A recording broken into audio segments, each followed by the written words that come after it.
Hello everyone, welcome back to another video in our Spring Boot Security with Angular tutorial series. In this video we are going to be continuing where we stopped the last time, so we are going to start with generating our guard.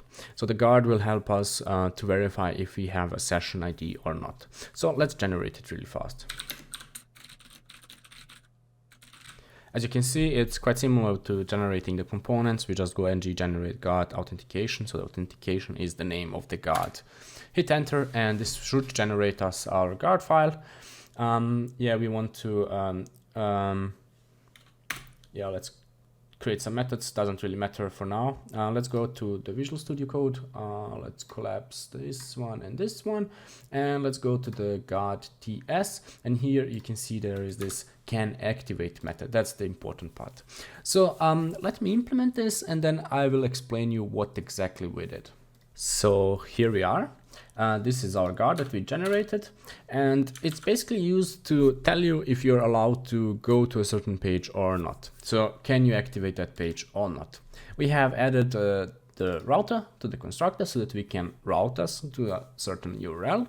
And what we do here is from the state that's being passed to this method, we look at the URL and see if it's the login one. If it's the login one, you can always go to it. It doesn't really matter. Then if you're trying to go to some different page, we get the session storage and we get a token from it. You might remember from the login component. So if we go back here, we are setting in the session storage, we're setting the item called token. It's the session ID that we get from our backend. So the backend generates the session ID when you log in, and then you get this ID back, and we store it with the session storage as a string token. So this is like a map with the key token, and this is the value. You could do it this bit nicely and create a service for it, which you would have to set this item and get it, but yeah, doesn't really matter for us in this case. And then, so we are trying to get this item. If you don't have it, you're redirected back to login, and if you do have it, you're allowed to go further on. That's it. It's actually quite simple. So what would this look like is if you would go to localhost 4200/home, for example. That would be one of our endpoints that we have. And then it would take a look at the session storage and see, okay, yeah, you don't have the token, then go back to login. And then you have to log in, and then you are allowed to go to home if you have logged in and you have stored this token inside of the session storage.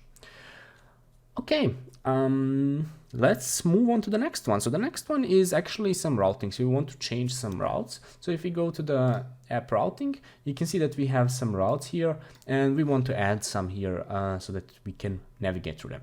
Let me do that really fast, and then I'll explain you what I did. And here it is. What we have here is our routes array, where we have a path defined, and on this path we are using the can activate from the authentication guard that we just created. And this path has children, so an array of all of the other paths. Basically what we do here is we secure all of these paths with this authentication guard. So if you try to access any of these paths, you would be first forced to go through this authentication guard and through the can activate method. That's the entire logic behind it, so nothing special.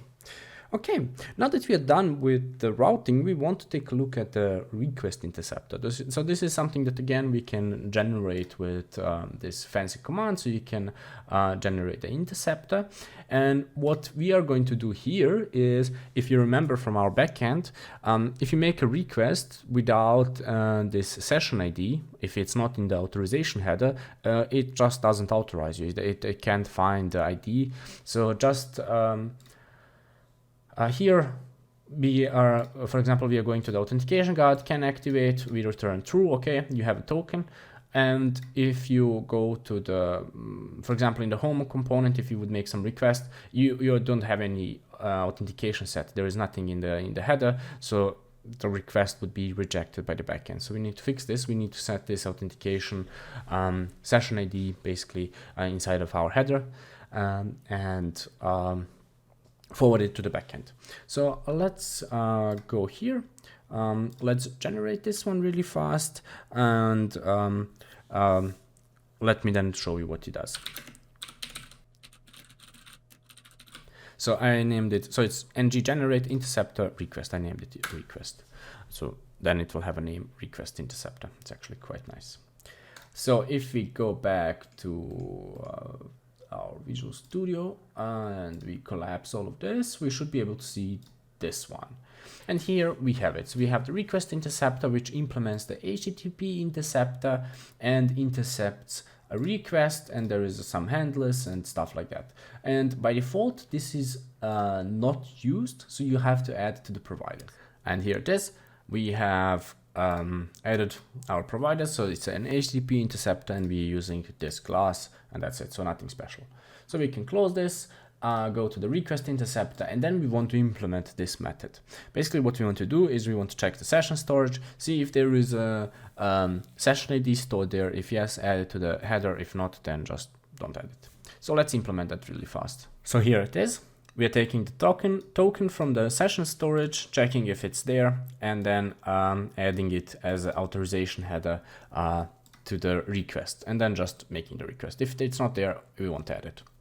And that's actually it. I think we don't have anything else. Actually, we want to maybe add something to our home component. I think in our backend we have, so if you go to backend, source, Java, REST, there is a list controller where we list some items. Maybe we want to just make a request to this to make sure that it works. So basically how we would do that is in the home component, we have to use the HTTP client, and then then maybe on init we make a request, and then just see if we console log them or something like that. It doesn't really matter. So let's implement that really fast.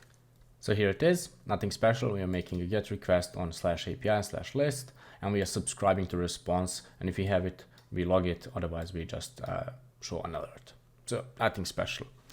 So this would be everything for our front end. We can actually start our application now and see how it looks like. So let me start it, and then we can see if it works or not. Since when starting our application, we want to use our proxy configuration, we can't just call ngserve. We call ngserve ---- proxy config and then path to our file, which is just directly.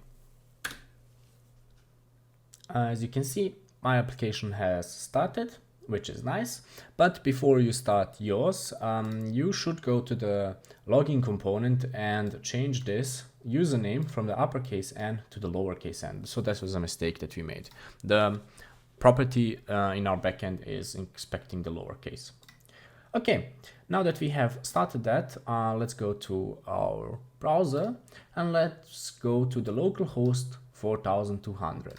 If you refresh the page, we are redirected to the login page that we have. So if you delete this /login, you can see that we get redirected here. So this is our guard working. So if you take a look at the developers console, at the session storage, you see that there is nothing stored here. And this is our guard saying, okay, you can't move past this page because you don't have the session token set in. So if we go to the username, password that doesn't exist, try to log in, then look at the console, actually to the network tab, we can see the login request, and you can see that it's unauthorized, which is something that we expect. Okay, maybe increase this a bit so you can see it a bit nicer. So you can see that we are unauthorized. As you remember, the username, so user1, and that would also be the password, is the one that should work. So if we call login with that, you can see that we are redirected to our home page. And if you look at the network tab, you can see that we have made a post request, and these were our headers. As you can see, there is no authorization header here, but if you take a look at the list request, so this is the one that we make on the home component, you can see that there is in the request header, there is authorization header with the session ID. And this same session ID, so NJF, should be in the application session storage. And if I refresh the page, you can see that I can still access this. If I go here, I clear this, so I delete the token, I refresh the page, I'm redirected back to login. This is something that we actually expected, so it actually kind of works. Yeah. So I think we are done with this video. If you have any questions, if something was unclear, if something just doesn't work for you, do let me know and then we can try it together. And I will see you in the next one.